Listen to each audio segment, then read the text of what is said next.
삼성화병을 지원하는 걸 반대했던 그런 청문회 나오셨는데 그 이후로 제가 인터뷰를 해보려고 여러 차례 전화를 드렸는데 단 한 번도 인터뷰 응하지를 않으셨어요. 단 한 번도. 그런데 책 나오니까 이렇게 쉽게. 존스 홉킨대 박사님이시고 제가 찾아보니까 그리고 세계은행에 근무하셨고 그리고 삼성증권 그리고 하나투자증권 대표를 역임하신 주진영 전 대표님입니다. 갑자기 그 안철수 유치원 논란에 대해서 페이스북에 한마디 쓰셨다가 언론이 크게 받았었죠, 굉장히. 알고 봤더니 책 팔려고 그랬던 거예요. 제가 책을 다 읽어보진 않았는데 책이 결국은 그런 얘기더라고요. 경제에 관한 얘기였어요. 경제 전문가이기도 한데. 근데 의원님은 왜 여기 낀 거예요? 제가 팟캐스트 안 나와야 되거든요. 안 나오기로. 징계 기간인가요? 예, 징계 기간이에요. 사고를 하도 많이 쳐가지고. 선거 끝날 때까지 안 나오려고 그랬는데. 네. 갑자기 전화를 하셨어요. 선거 전에 이 책을 사람들이 좀 많이 봤으면 좋겠다 생각했어요. 일부러? 선거 전에. 왜요? 우리나라에서 제대로 된 그 경제의 정책과 공약을 할 수 있는 제일 최고의 사람이거든요. 제가 보기에는. 그래서 제가 12월 30일 날 우리 지역 사무실 막년회를 하는 날 페이스북 라이브를 하면서 그냥 갖다 딱 붙여놓고 그냥 라이브를 해버렸어요. 근데 그게 30만이 본 거예요. 설마. 아니 그래서 또 책을 만들자는 출판사들이 몇 군데가 연락이 왔습니다. 그런데 안 하겠다는 거예요. 왜냐하면 이렇게 살다 죽겠대요 그냥. 그리고 저하고 그 국조에서 그 삼성 제가 모시고 참고인을 했거든요. 김상조 선생님하고. 제가 모신 거거든요. 근데 그때도 제가 이걸 얘기를 듣고 그걸 읽는 것보다는 거기 모셔서 질문을 하는 게 저는 낫다고 생각해요. 이 사람들의 목소리를 사람들이 국민이 듣게 해줬으면 좋겠다 해서 제가 했는데. 그만 말씀하시면 안 돼요? 저도 아름다운 목소리를 좀 들어보고 싶어요. 아, 잠깐만. 책 쓴 사람은 따로 있는데. 그래서 이제 안 할게. 그래서 제가 오늘도 제가 모시고 나와야만 또 될 것 같아서 모시고 나왔고, 이제부터는 질문하십시오. 의원님 나오신 김에 그러면 이 책에서 했듯이 의원님이 묻고 대표님이 답하는 한두 꼭지를 해봐 주세요, 그러면. 연금은 뭐 예금이에요? 보험이에요? 이렇게 물어요, 제가. 보험이죠. 네. 우리가 낸 거보다 더 받습니까? 덜 받습니까? 현재 구조는 낸 것보다 훨씬 많이 받아요. 네. 목소리가 내가 남자인데도, 응?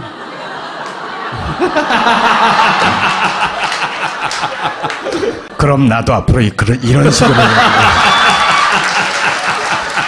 의원님이 갑자기 전화해서 대선 전에 이런 내용의 경제 정책이나 내용이 소개돼야 된다고 전화하신 거란 말이죠. 그래서 대선에서 이제 만약에 문재인 후보가 이기면 이런 정책을 펴야 된다고 그걸 알려줘야 되겠다고 하신 거예요. 그런 거 아무거나 하나 아이템을.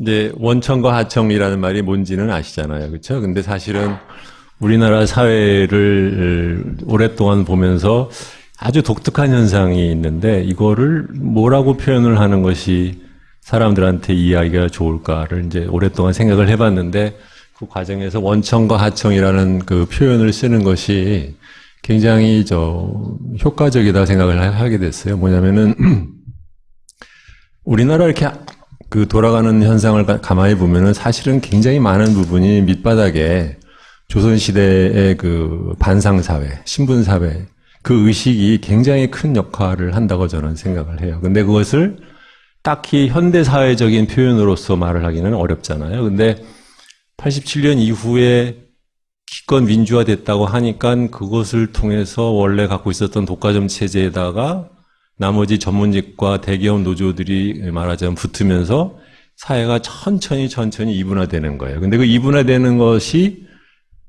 정치적인 이슈로 등장을 하지를 않아요. 너무 오랫동안.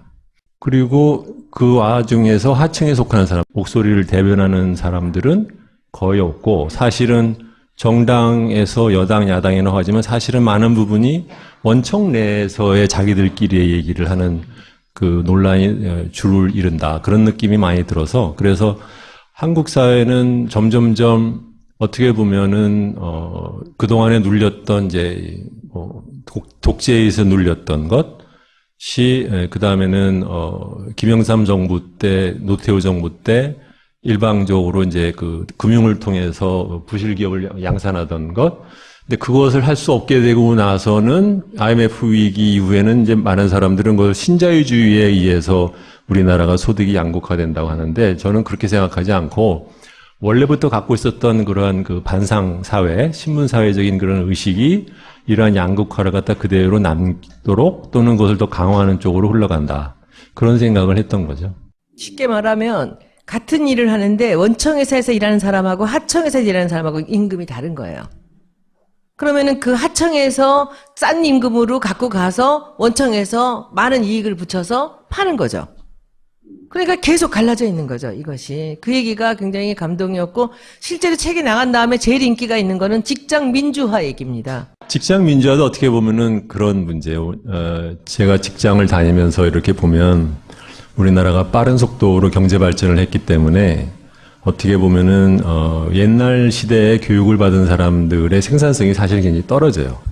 그럼에도 불구하고 그 사람들이 배웠던 일하는 방식은 굉장히 권위주의적이고 일방적인 지시 위주의 방식인데 그것도 사실은 어떻게 보면은 우리가 옛날에 이제 조선 시대부터 받아온 그런 방식이죠. 거기다가 이제 군사 독재에서 더욱더 강조된 것이고 그것이 지금 이 나이 든 사람들 사이에서는 그 문화가 그대로 있고 젊은 사람들은 그렇게 태어나지 않고 그렇게 자라지 않았는데 막상 조직에 속하는 순간 일방적인 위계 사회, 한국에서는 기본적으로는 쪽수가 제일 중요하고 그 다음에는 위계가 제일 중요하잖아요. 그 다음에 이제 남녀냐가 중요한 것인데 이 위계 질서에 의해서 조직을 운영하는 방식이 지금 우리나라가 갖고 있는 그 경제 발전의 수준에 비해서 너무 낙후되어 있다. 근데 이것을 어떻게 해결하지 않으면 전체적인 경제의 그 지속적인 성장도 어렵고 또 조직 안에서 직원들이 느끼는 그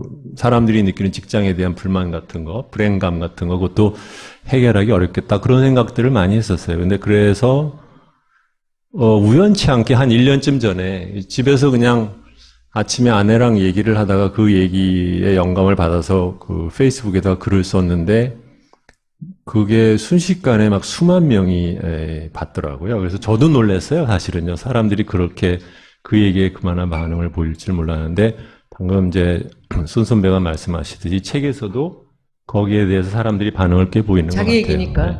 마침 이 시국하고 관련해서 안철수 후보의 BW 문제 가지고 그 민주당에서는 문제 삼고 국민의당에서는 뭐 그게 큰 문제 아니다라고 답하고 그리고 또 전문가들도 그게 그 당시는 불법이 아니었다고 말하고 그러니까 이게 문제가 되는 겁니까? 안 되는 겁니까? 법적으로는 문제가 없어 보여요. 왜냐하면 우선 BW를 발행할 때는 보통은 이사회 발행만으로 가능합니다. BW가 뭔지도 좀 설명해 주시고. BW는 이제 뭐의 약자냐면 본드 with warrant예요. 본드라는 것은 채권이고 워런트는 그러니까 말하자면 보장을 받았다라는 뜻이거든요. 그러니까 보통은 어떻게 쓰는 거냐면 채권을 발행할 때 내가 돈을 빌려준다고 하지만 플러스 나중에 주식을 살 수 있는 권리가 붙어 있어요. 네, 그래서 나중에 이걸 띄어서 팔 수도 있는 건데, 그러니까 이제 안철수 씨가 그 당시 안랩에서 비상장 기업일 때, 그 당시 지분이 한 30몇 % 갖고 있었고, 네, 삼성 SDS가 20%, 산업은행이 20%, 뭐, 다른 LG 창투가 10몇 % 이렇게 갖고 있었는데, 3억을 들여서 지분의 20%를 늘려요. 그러니까 그게 말하자면 이제 채권을 발행을 하는데 거기다 BW 워런트를 붙여서 1년 뒤에는 3억을 회사가 도로 갚고 그러니까 사실은 돈이 필요하지 않았던 거죠. 그러고 난 다음에 그 워런트를 행사를 해서 그 전에 자기가 갖고 있던 지분보다 한 20%를 올려서 한 50몇 %를 올리고 오늘 기사죠. 곽정수 씨가 한겨레 기사를 썼는데 제가 보니까 그 지분 계산이 좀 잘못된 것 같아요. 그래서 제가 오늘 그렇지 않아도 그 얘기를 해주고 왔어요. 전화해서 그 지분 계산 잘못된 것 같다 그랬더니 본인은 다른 데서 들은 얘기라서 그래서 제가 그 감사 보고서 카피해 놓은 걸 갖다 보내줬는데 어떻게 또 마침 그걸 또 물어보시는데 그러니까는 보통 이사회 의결만이 아니라 원래 돌아가면 이게 주총까지 갔어요. 그러니까 주주들이 다 동의를 한 거예요. 그렇죠? 그러다면 그 주주는 산업은행이라든가 뭐 SES라든가 이런 사람들이 있었기 때문에 굳이 그 사람들이 무슨 뭐 그 협박을 당하거나 아니면은 무슨 이해관계에 무슨 충돌이 있어서 그럴 것 같지는 않은데, 그러면 왜 중요한 것은 왜 그러면 그 사람들은 안철수가 20%의 지분을 3억만으로 올리는 것을 허용을 했을까? 네. 그게 사실은 더 중요한 거죠. BW 발행하는 거는 이제 회사가 돈이 없어서 조달하려고 할 때 보통 발행하는데 돈이 필요한 상황도 아니었는데 그 단가에 BW 발행하면 이 사람은 곧 상장되면 최소 몇백억씩 이득을 볼 수 있는데 그거를 다른 주주들이 허용해 준 거다 이거잖아요.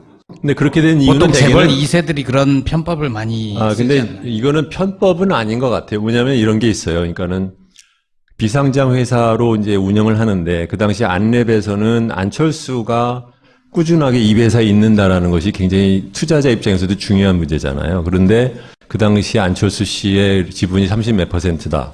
그 다음에 나중에 이제 상장을 해서 뭐 추가로 뭐 발행을 하거나 아니면은 그 중에 일부를 갖다 팔면 안철수가 갖고 있는 지분이 너무 낮아질 수 있죠. 그러면은 어떤 경우에는 그것 때문에 상장하고 난 다음에 그 당시에 경영권을 뺏기는 사람들도 있었거든요.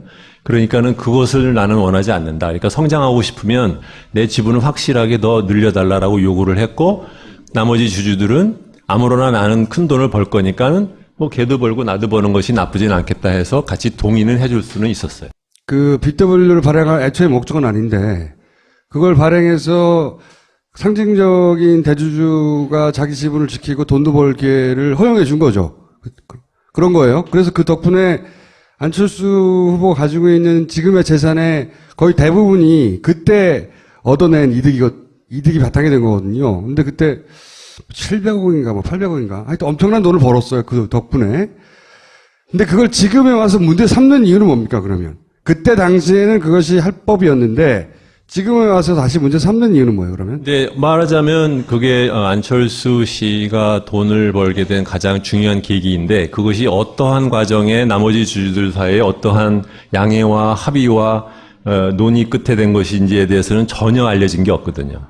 그러다 보니까 이제 그것을 밝혀라. 이제 그런 뜻으로 볼 수도 있는 거죠. 거절하지 않은 거잖아요. 다들 남듯이 했듯이 한 거잖아요. 만약에 그게 훨씬 자기한테 엄격한 도덕 기준을 적용하는 사람이면 안 할 수도 있었던 건데 안철수는 그 정도는 아니었다.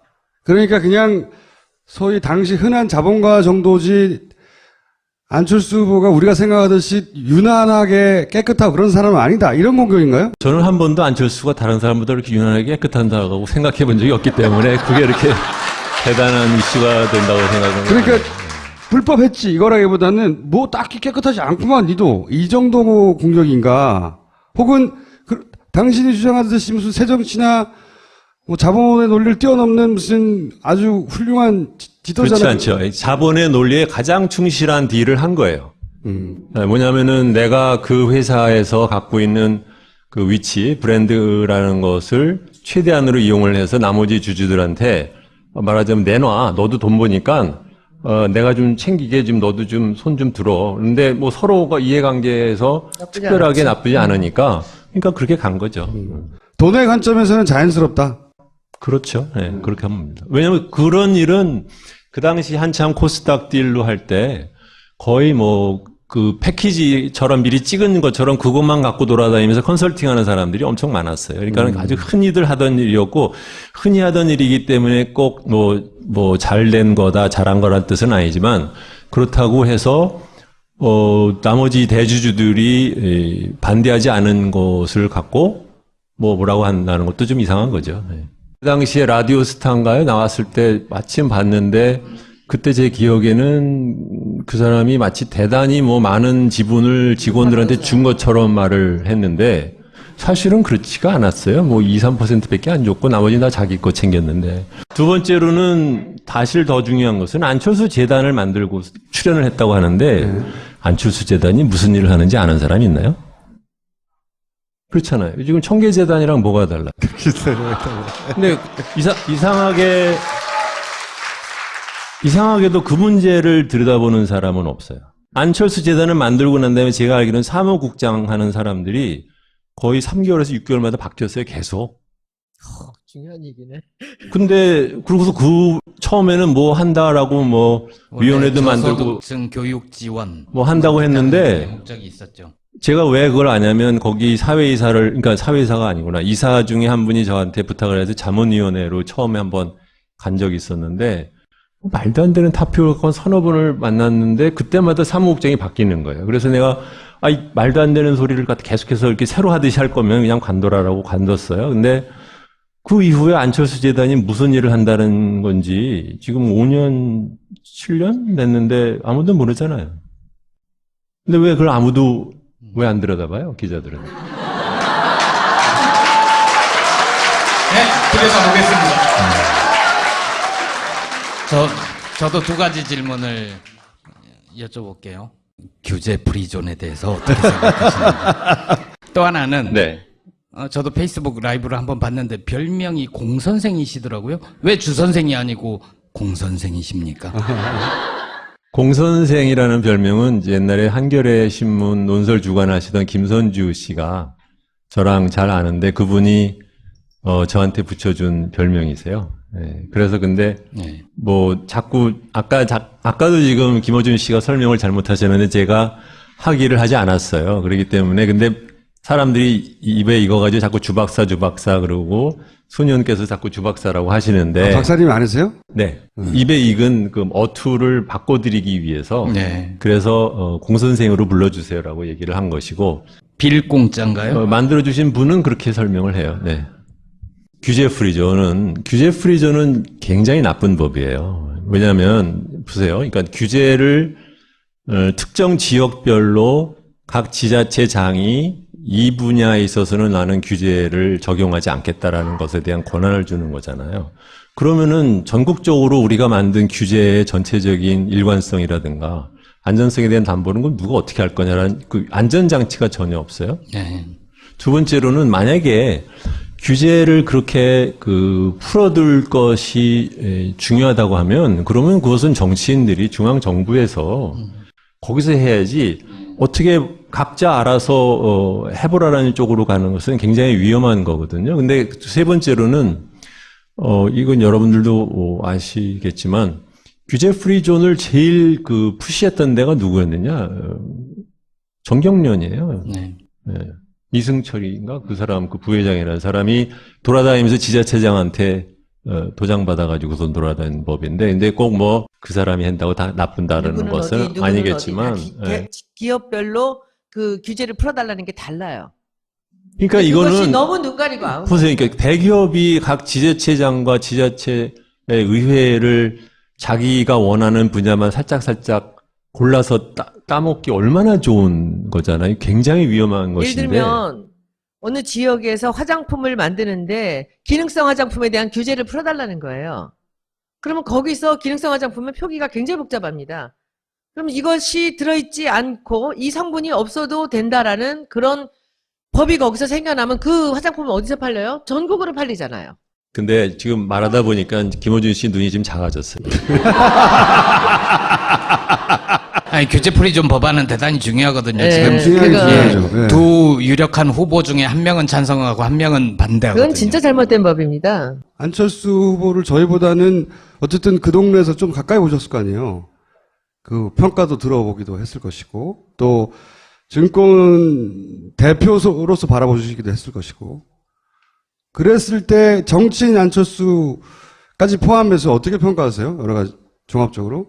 저를 안철수 씨는 그냥 자기가 대통령이 돼야겠다, 되고 싶다라는 거 이외에는 아무것도 보이는 게 없는 사람 같이 보여요. 어머 잘이네. 왜 그렇게 평가하세요, 근데? 사실 그게 미스터리예요. 왜 대통령이 되고 싶어 하는지가 좀 이해가 안 가요. 그보다는 거꾸로 이렇게 보시는 게 어떨까 싶어요. 지금 여권에서 후보로 내는 사람의 그 역사를 보세요. 이해창, 이명박, 박근혜, 그 다음에는 지금은 다 말할 필요도 없는 사람들에다가 이제 이쪽으로 와가지고 안철수가 됐는데 이거 자체가 굉장히 독특한 현상이에요. 무슨 말이냐면 우리나라에서 기득권 세력이 지금 대통령 후보로 국민한테 팔려고 하는 사람들이 고갈되고 있는 거예요. 네. 그렇죠? 밖에서 그러니까 뭐 회사 사장하던 이명박이라는 사람은 사실 정당 정치인도 아닌데 그 사람이 들어왔죠. 그 다음에 이제 맨 마지막으로 남은 게, 그러니까는 말하자면 박근혜, 그러니까 박정희 딸이라고 한번 그야말로 이제 써먹었는데 문제는 그 사람들이 됐다라는 거잖아요. 그러니까 지금 뭐, 아까도 뭐 이해찬 씨 얘기도 하시고 뭐 이렇게 하는데 독특한 건 뭐 정청래 씨도 마찬가지인데 정책 얘기 안 하죠. 주요 말하자면 일종의 말하자면 영화 뭐 캠페인 하듯이 흥행하듯이 이런 쪽으로만 쭉 얘기를 하는데 문제는 그렇게 해봤자 결국은 졌었단 말이죠. 지금도 사실은 저쪽이 저렇게 돼서 그렇지 뭐 어떻게 누가 알아요? 반기문이 소위 박근혜 저렇게만 되지 않았다고 하면 어떤 식으로 됐을지 모른단 말이죠. 그렇기 때문에 이제 왜 이런 말씀을 드리냐면은 안철수는 안철수를 보면 안 된다고 봐요. 여당에서 자꾸 누군가를 국민한테 내놓고 국민들한테 이제 속이고 싶어하는 것이 점점점 고갈돼가는 과정의 하나로 보는 것이 더 낫지 않나 저는 그렇게 생각합니다. 자유한국당 후보도 아니고 바른정당 후보도 아니고 민주당에서 떨어져 나간 분들 국민의당의 후보잖아요. 근데 지금 거침없이 여당 후보라고 말씀하신 거는 특별한 이유가 있나요? 아니 결국은 자기를 지지한 만약에 안철수 씨가 대통령이 된다 하면 자기를 지지한 사람들의 목소리를 듣지 않을 수가 없죠. 그렇잖아요. 그렇다면 결국은 사후적으로는 여당 후보 그러니까 우리 사회 기득권 세력의 지지를 받는 사람이다. 그렇죠. 그 말씀이신 거죠. 네. 그거는 이제 무슨 말씀인지 알겠고, 안철수 후보 개인으로는 겪어본 바로는 어떻게 평가하시냐가 제가 궁금한 거였어요. 개인적으로 겪어본 적은 없어요. 그래요? 그냥 보기만 했는데 네, 보기만. 되도록이면 보면 이제 돌리니까 채널을 그러니까 보았다고 할 수는 없죠. 네. 증권업계에 계시면서는 이렇게 가까이 했던 사람들의 이야기나 간접적으로 들어본 적은 없어요? 사실은 제가 그쪽 당에 가 있는 제 친구들이 많아요. 가장 중요한 두 분이 가장 친한 친구예요. 근데 이상하게 우연치 않게 이제 두 사람이 다 각각 다른 이유로 가 있는데 제가 싫어하는 걸 아니니까 저한테 되도록이면 얘기를 안 해요. 네. 사실 저번 선거 때 안철수가 뭐 같이 합치고 난 다음에 조금만 다르게 행동했어도 국민이 5년을 이렇게 고생을 안 했을 거예요. 네. 저는 그 면에서는 그 사람을 도저히 용서할 수 없는. 본인은 최선을 다했대잖아요. 20몇 차례 선거 유세 다니고 막판에 목도리도 눌러주고 할 거 다 했는데 왜 뒤늦게 나를 비난하냐 이렇게 5년 후 얘기하잖아요. 5년이 안 됐죠. 요번에는 아마 선거 날 떠나지 않고 선거 다음 날 떠날 것 같아요. 네. 아니, 저희는 이제 책 얘기만 하고 살짝 물어보려고 그랬더니 뭔가 저격수가 날아왔어. 저격수예요. 저는 그때 청문회 날 한국 재벌이 조폭과 같아서 예, 아니, 그러니까, 말이 아니, 생각하게 그 왜, 하는데. 다시 한번 얘기해달라고 했던 거 있잖아요, 왜. 이완구 의원이 예. 그때 몇 번의 질문을 그 사람이 이 주 선생이 누군 줄 알았으면 그 질문을 하면 안 되는 거죠. 거기서부터 이 사람 막 당황하면서 이제 조폭 얘기 나오고 이제 딱 작정을 한 거예요. 그래서 제가 얼마나 차분하게 죽이느냐 하면은 이 독설이 흥분하지 않아요. 그리고 딱 이러고서 있는데 아유 제가 오늘 죽었구나 생각이 딱 들더라고. 근데 이제 거기서부터 잘못 걸려가지고 한화에서 쪽지 받아갖고 한 거거든 그게. 하나에서 그렇게 공격하라고. 그렇지. 쪽지를 줬는데 그 쪽지 주는 상황까지 다 본 거예요. 근데 그 친구가 벌써 하고 이렇게 이 질문을 하려고 하는 순간 무슨 질문을 할지 이미 다 알고 있었어요.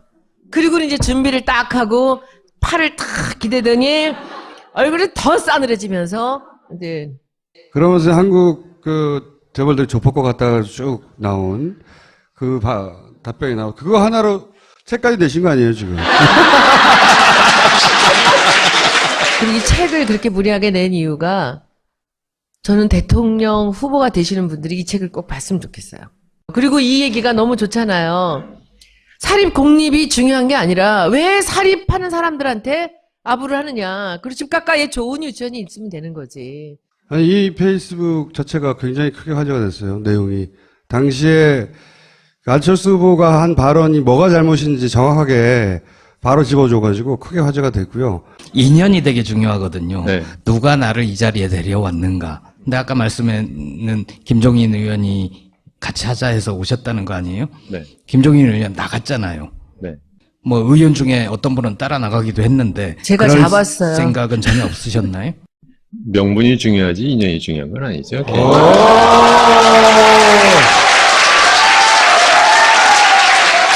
근데 듣다 보니까 정치하시면 진짜 잘하실 것 같은데, 지난 총선 때 아니 근데 저는 정치 쪽은 안. 이해찬 총리의 젊은 시절이 약간 보이는 듯한.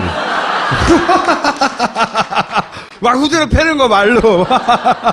저 안 사셔도 되니까 서문이랑 그 에필로그를 이렇게 서점 갔을 때 보시면 제가 왜 책 쓰기 싫어했는지 아니면 방식은 굉장히 권위주의적이고 일방적인 지시 위주의 방식인데 그것도 사실은 어떻게 보면은 우리가 옛날에 이제 조선시대부터 받아온 그런 방식이죠. 거기다가 이제 군사 독재에서 더욱더 강조된 것이고 그것이 지금 이 나이 든 사람들 사이에서는 그 문화가 그대로 있고 젊은 사람들은 그렇게 태어나지 않고 그렇게 자라지 않았는데 막상 조직에 속하는 순간 일방적인 위계 사회, 한국에서는 기본적으로는 쪽수가 제일 중요하고 그 다음에는 위계가 제일 중요하잖아요. 그 다음에 이제 남녀냐가 중요한 것인데 이 위계 질서에 의해서 조직을 운영하는 방식이 지금 우리나라가 갖고 있는 그 경제 발전의 수준에 비해서 너무 낙후되어 있다. 근데 이것을 어떻게 해결하지 않으면 전체적인 경제의 그 지속적인 성장도 어렵고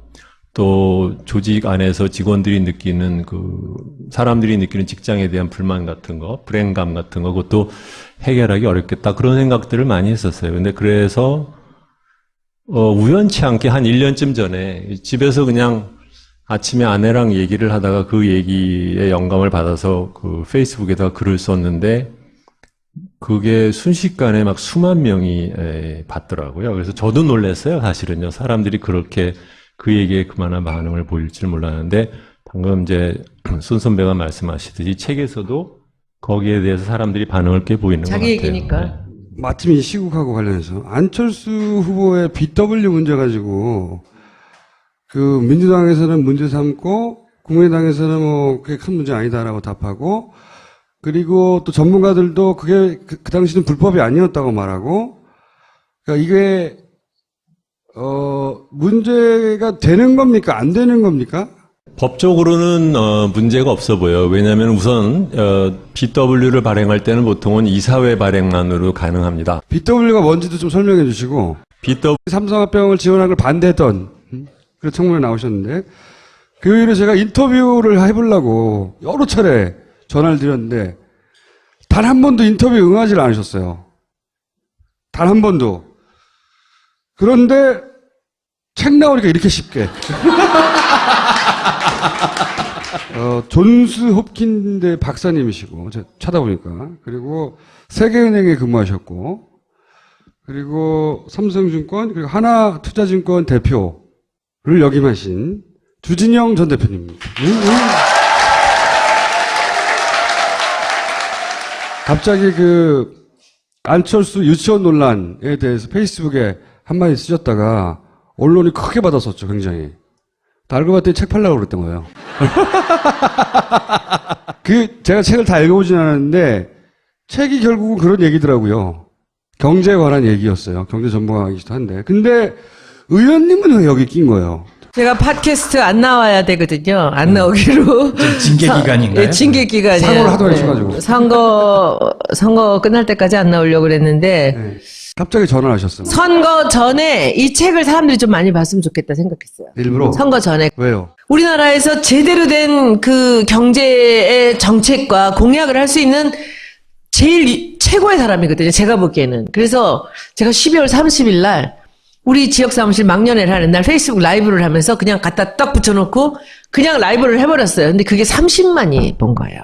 설마. 아니 그래서 또 책을 만들자는 출판사들이 몇 군데가 연락이 왔습니다. 그런데 안 하겠다는 거예요. 왜냐하면 이렇게 살다 죽겠대요 그냥. 그리고 저하고 그 국조에서 그 삼성 제가 모시고 참고인을 했거든요. 김상조 선생님하고. 제가 모신 거거든요. 근데 그때도 제가 이걸 얘기를 듣고 그걸 읽는 것보다는 거기 모셔서 질문을 하는 게 저는 낫다고 생각해요. 이 사람들의 목소리를 사람들이 국민이 듣게 해줬으면 좋겠다 해서 제가 했는데. 의원님 그만 말씀하시면 안 돼요? 저도 아름다운 목소리를 그래서- 좀 들어보고 싶어요. 아, 잠깐만. 책 쓴 사람은 따로 있는데. 그래서 이제 안 할게. 그래서 제가 오늘도 제가 모시고 나와야만 또 될 것 같아서 모시고 나왔고, 이제부터는 질문하십시오. 의원님 나오신 김에 그러면 이 책에서 했듯이 의원님이 묻고 대표님이 답하는 한두 꼭지를 해봐 주세요, 그러면. 연금은 뭐 예금이에요? 보험이에요? 이렇게 물어요, 제가. 보험이죠. 예. 우리가 낸 거보다 더 받습니까? 덜 받습니까? 현재 구조는 낸 것보다 훨씬 많이 받아요. 예. 목소리가 내가 남자인데도, 응?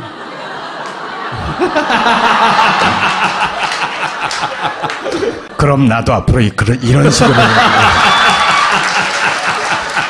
의원님이 갑자기 전화해서 대선 전에 이런 내용의 경제 정책이나 내용이 소개돼야 된다고 전화하신 거란 말이죠. 그래서 대선에서 이제 만약에 문재인 후보가 이기면 이런 정책을 펴야 된다고, 그걸 알려줘야 되겠다고 하신 거예요. 그런 거 아무거나 하나 아이템을. 이제 원청과 하청이라는 말이 뭔지는 아시잖아요. 그렇죠? 근데 사실은 우리나라 사회를 오랫동안 보면서 아주 독특한 현상이 있는데, 이거를 뭐라고 표현을 하는 것이 사람들한테 이해하기가 좋을까를 이제 오랫동안 생각을 해봤는데, 그 과정에서 원청과 하청이라는 그 표현을 쓰는 것이 굉장히 효과적이다 생각을 하게 됐어요. 뭐냐면은 우리나라 이렇게 돌아가는 현상을 가만히 보면은 사실은 굉장히 많은 부분이 밑바닥에 조선시대의 반상사회, 신분사회, 그 의식이 굉장히 큰 역할을 한다고 저는 생각을 해요. 근데 그것을 딱히 현대사회적인 표현으로서 말을 하기는 어려워요. 원리는 이제 뭐의 약자냐면 본드 with 워런트예요. 본드라는 것은 채권이고, 워런트는 그러니까 말하자면 보장을 받았다라는 뜻이거든요. 그러니까 보통은 어떻게 쓰는 거냐면, 채권을 발행할 때 내가 돈을 빌려준다고 하지만, 플러스 나중에 주식을 살 수 있는 권리가 붙어 있어요. 네, 그래서 나중에 이걸 띄어서 팔 수도 있는 건데, 그러니까 이제 안철수 씨가 그 당시 안랩에서 비상장 기업일 때, 그 당시 지분이 한 30 몇 % 갖고 있었고, 삼성 SDS가 20%, 산업은행이 20%, 뭐 다른 LG 창투가 10몇 % 이렇게 갖고 있었는데, 3억을 들여서 지분의 20%를 늘려요. 그러니까 그게 말하자면 이제 채권을 발행을 하는데 거기다 BW 워런트를 붙여서 1년 뒤에는 3억을 회사가 도로 갚고, 그러니까 사실은 돈이 필요하지 않았던 거죠. 그러고 난 다음에 그 워런트를 행사를 해서 그 전에 자기가 갖고 있던 지분보다 한 20%를 올려서 한 50 몇 %를 올리고, 오늘 기사죠. 곽정수 씨가 한겨레 기사를 썼는데 제가 보니까 그 지분 계산이 좀 잘못된 것 같아요. 그래서 제가 오늘 그렇지 않아도 그 얘기를 해주고 왔어요. 전화해서 그 지분 계산 잘못된 것 같다 그랬더니 본인은 다른 데서 들은 얘기라서, 그래서 제가 그 감사 보고서 카피해 놓은 걸 갖다 보내줬는데 어떻게 또 마침 그걸 또 물어보시는데, 그러니까는 보통 이사회 의결만이 아니라 원래 돌아가면 이게 주총까지 갔어요. 그러니까 주주들이 다 동의를 한 거예요. 그렇죠? 그러다면 그 주주는 산업은행이라든가 뭐 SDS라든가 이런 사람들이 있었기 때문에 굳이 그 사람들이 무슨 그 협박을 당하거나 아니면은 무슨 이해관계에 무슨 충돌이 있어서 그럴 것 같지는 않은데, 그러면 중요한 것은 왜 그러면 그 사람들은 안철수가 20%의 지분을 3억만으로 올리는 것을 허용을 했을까? 네. 그게 사실은 더 중요한 거죠. BW 발행하는 거는 이제 회사가 돈이 없잖아요. 근데 87년 이후에 기껏 민주화됐다고 하니까 그것을 통해서 원래 갖고 있었던 독과점 체제에다가 나머지 전문직과 대기업 노조들이 말하자면 붙으면서 사회가 천천히 이분화되는 거예요. 근데 그 이분화되는 것이 정치적인 이슈로 등장을 하지를 않아요. 너무 오랫동안. 그리고 그 와중에서 하층에 속하는 사람, 목소리를 대변하는 사람들은 거의 없고, 사실은 정당에서 여당, 야당이라고 하지만 사실은 많은 부분이 원청 내에서의 자기들끼리의 얘기를 하는 그 논란이 줄을 이룬다. 그런 느낌이 많이 들어서, 그래서 한국 사회는 점점점 어떻게 보면은 그동안에 눌렸던 이제 독재에 의해서 눌렸던 것이 그다음에는 김영삼 정부 때 노태우 정부 때 일방적으로 이제 그 금융을 통해서 부실 기업을 양산하던 것. 근데 그것을 할 수 없게 되고 나서는 IMF 위기 이후에는 이제 많은 사람들은 그걸 신자유주의에 의해서 우리나라가 소득이 양극화된다고 하는데 저는 그렇게 생각하지 않고 원래부터 갖고 있었던 그러한 그 반상 사회, 신분 사회적인 그런 의식이 이러한 양극화를 갖다 그대로 남도록 또는 그것을 더 강화하는 쪽으로 흘러간다. 그런 생각을 했던 거죠. 쉽게 말하면 같은 일을 하는데 원청회사에서 일하는 사람하고 하청회사에서 일하는 사람하고 임금이 다른 거예요. 그러면은 그 하청에서 싼 임금으로 갖고 가서 원청에서 많은 이익을 붙여서 파는 거죠. 그러니까 계속 갈라져 있는 거죠, 이것이. 그 얘기가 굉장히 감동이었고, 실제로 책이 나간 다음에 제일 인기가 있는 거는 직장 민주화 얘기입니다. 직장 민주화도 어떻게 보면은 그런 문제예요. 제가 직장을 다니면서 이렇게 보면 우리나라가 빠른 속도로 경제 발전을 했기 때문에 어떻게 보면은 옛날 시대에 교육을 받은 사람들의 생산성이 사실 굉장히 떨어져요. 그럼에도 불구하고 그 사람들이 배웠던 일하는